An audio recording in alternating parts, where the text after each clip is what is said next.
Everyone, I'm Matthew Hidalgo. I'm this year's senior advisor, and I'm joined by Dr. Hallman and Dr. Saxena from the University of Washington. Thank you so much for being here today. Thank you. We're happy to be here. Our pleasure.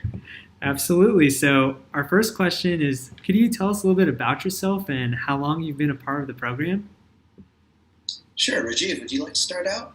Sure. So my name is Rajiv Saxena. So I'm a CA3 resident at the University of Washington. I'm the academic chief resident.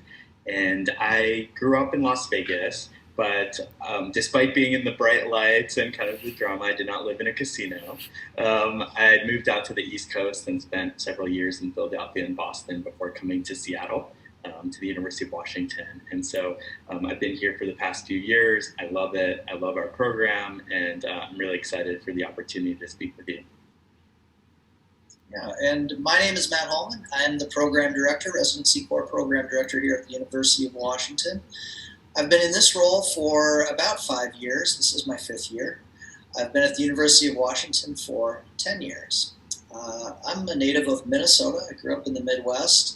Did my residency training at Northwestern, went out to Stanford for a critical care fellowship before coming up here for what I thought to be an outstanding career opportunity, as well as a chance to live in one of the most beautiful parts of the country, really close to a lot of wonderful recreational activities and things that I like to do, like skiing and biking and sailing and just being outside in wonderful weather.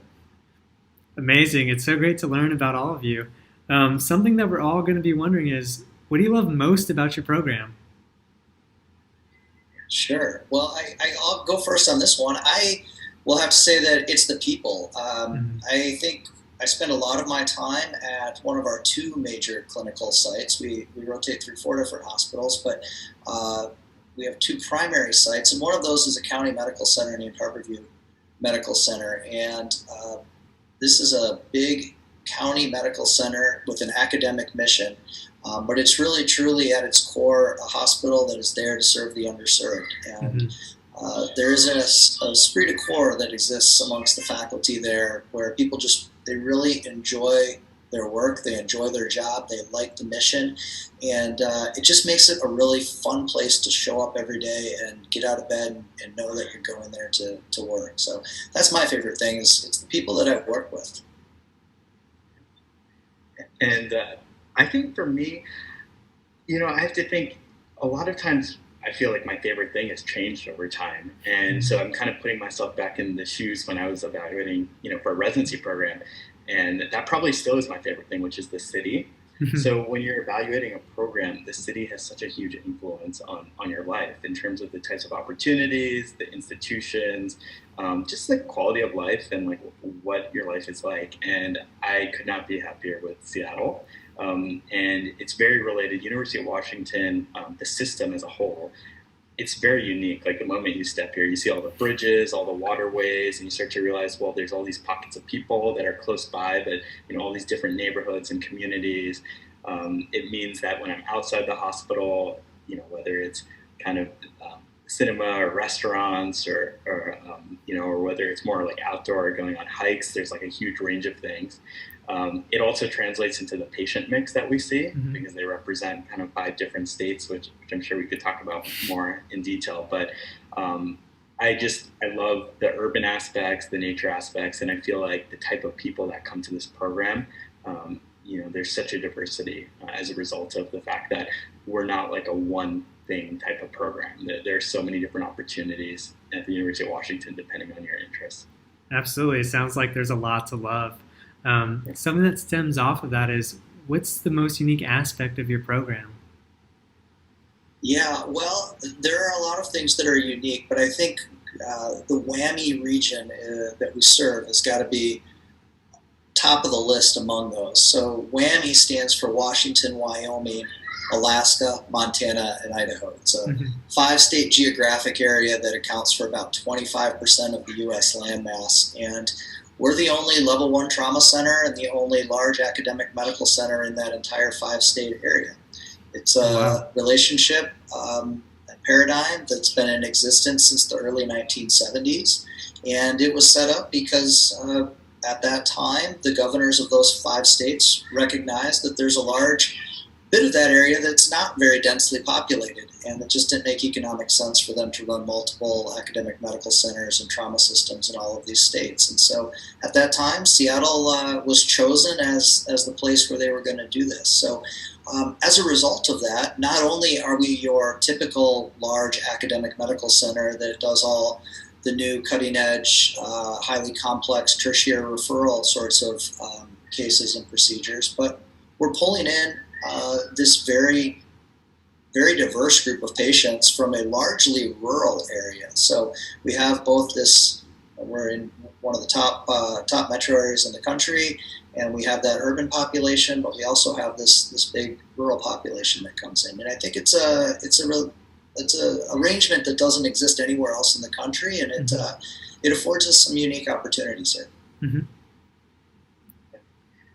And I guess I'd like to add, for one of the things that I think really stands out about our program are the number of opportunities there are. So even separate from just the clinical experience, the Seattle area plus the university resources are limitless. And so, in my background, I've always been interested in systems and entrepreneurship and kind of medical innovation.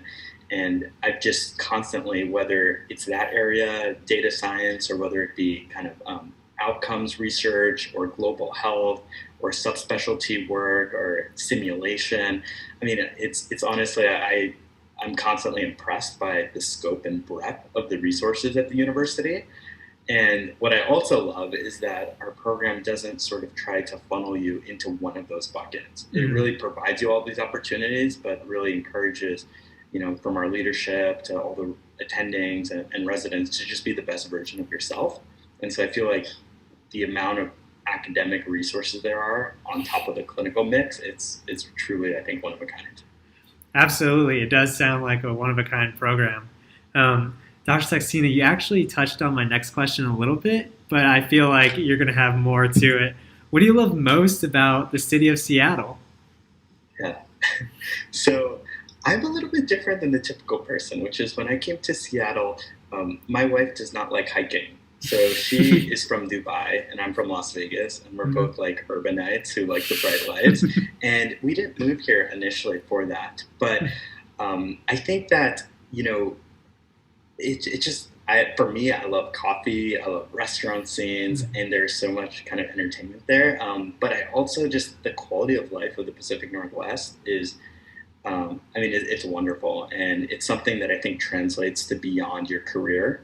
The type of people that move out here, the type of lives that people want to live here, that has to be my favorite thing in Seattle. It's why, I'm going to be taking up a job and staying in Seattle. I've lived in Boston, Philadelphia, obviously Nevada, in Texas, all these different parts of the country, and had no ties to this area when I moved out here. But the lifestyle of the Pacific Northwest is, I think, incredible, and it leads to sustainable long-term careers. Congratulations on your job, by the way. That's amazing. You worked a long time for it. So, Dr. Hallman, what do you love most about Seattle? Oh, that one's easy. I like all the things that I can do outside of the hospital, outside of the training program. Whether it's driving 45 minutes to go snow skiing in the wintertime, or driving 2 hours to go snow skiing in July on the volcanoes in the Pacific Northwest. Or to go sailing. It's about 10 minutes to go sailing from the hospital, and we have residents that live on houseboats and even kayak to work sometimes. So the proximity to all of those recreational activities is just phenomenal. It just makes it a lot of fun to live in this environment, and you don't have to take a whole vacation. Okay. All right. So the next part of the interview is going to focus on the residency application specifically. So how do you weigh the components of residency application to determine who to interview? Well, we definitely take a holistic approach to evaluating an application. So it'd be difficult to say that there's any one component that's more important than another. I think the medical school grades, especially in the clinical clerkship rotations, is probably the most consistent aspect of the application amongst all trainees. Mm-hmm. And we certainly look at that and put a fair bit of weight on that. But letters of recommendation are definitely important. Your personal statement and how you express yourself and your stated interests is definitely something we look at. What we don't do is filter people out based on any sort of a USMLE score or a geographic area. You'll find if you go through our current intern class, I think 22 medical schools are represented from across the country. The CA1 class, I think, is 24 medical schools. Wow. I don't recall the exact numbers for our CA2s and 3s, but it's very similar to that. We pull from all over the country, including and around the world. We typically have a couple of international medical graduates every year, and oftentimes a couple of DOs. So we consider ourselves to be a pretty, I think, fair and balanced reviewers of applications. Excellent. That's wonderful to hear. So some people watching might be looking at this video right before their interview. So as you know, interviews can last anywhere from 10 to 20 minutes. How do you weigh these very brief interactions to compose your rank order list? Yeah, that's a great question. And we struggle with that. And I think most programs struggle with that. We definitely attempt to use some of the data and the science that is out there regarding how to conduct reliable, reproducible interviews. And so our interviews are a bit structured, and we do use some structured questions in those. And we try to have some consistent grading scales that we use to rank answers and evaluate answers. We change every year, and I think it's typically, though, we put more weight on the paper application than we do on the interview itself, recognizing that it's possible. And I think we've been fooled, and I'm sure people feel like they've been fooled by the program and interviews. I think anybody can put on a good face for 20 or 30 minutes of an interview, and we don't always know what we're getting from that interaction. So, it's a component. It's something that's in there. Can it sink you if you do something really poorly? Sure. Is it likely to make you rise up above the top? Unlikely, but possible. It's more likely just an opportunity for you to really express yourself, answer some of the questions that you might have about the program, and to give you a sense of what kind of people we have. I think we look at the interview process really more about you, the applicant, interviewing us than us interviewing you. There are way more qualified applicants out there than we have positions to take. And typically by this stage in the game, we feel like people who are applying are very much qualified, and we'd be happy with the vast majority of them. So it's really more about fit. And I think the advice I would give to somebody as they go into their interview is to really look at your interview as an opportunity to assess fit with that program. Absolutely. Well, thank you so much for the advice. I really appreciate it going into the interview season. This next question, I'm going to direct it to Dr. Saxena first. So in March, all of us are going to match, right? And we're going to be super excited, and we're going to be wondering, how are we going to be successful at this program? So what makes a successful resident at the University of Washington? Yeah, that's a really great question. It's partly what makes a great resident in general, but then I'll also kind of speak to the University of Washington. So, residency is a journey. I think a lot of us I certainly remember as a medical student having too high expectations for us, right? Kind of expect that you should know something even before you really should. And so I think the advice for how to succeed in a residency in general is to be open to feedback, to learn, to have a growth mindset, and to really think about kind of your values too, which is, what sort of do you need outside of the hospital to be successful? What do you need in the hospital? Actively pursuing mentorship. When a bad case happens, talk to people about it. Like those types of things that translate beyond residency into just life skills as you become, an attending anesthesiologist. So I think that's in general for residency. I would say UW is quite the same. I think the typical person who thrives in our program is somebody who is a self-starter, who really likes taking advantages of opportunities. In a big program, there is certainly less potential hand-holding than a much smaller program. And that's neither bad nor good. It's just kind of what it is, right?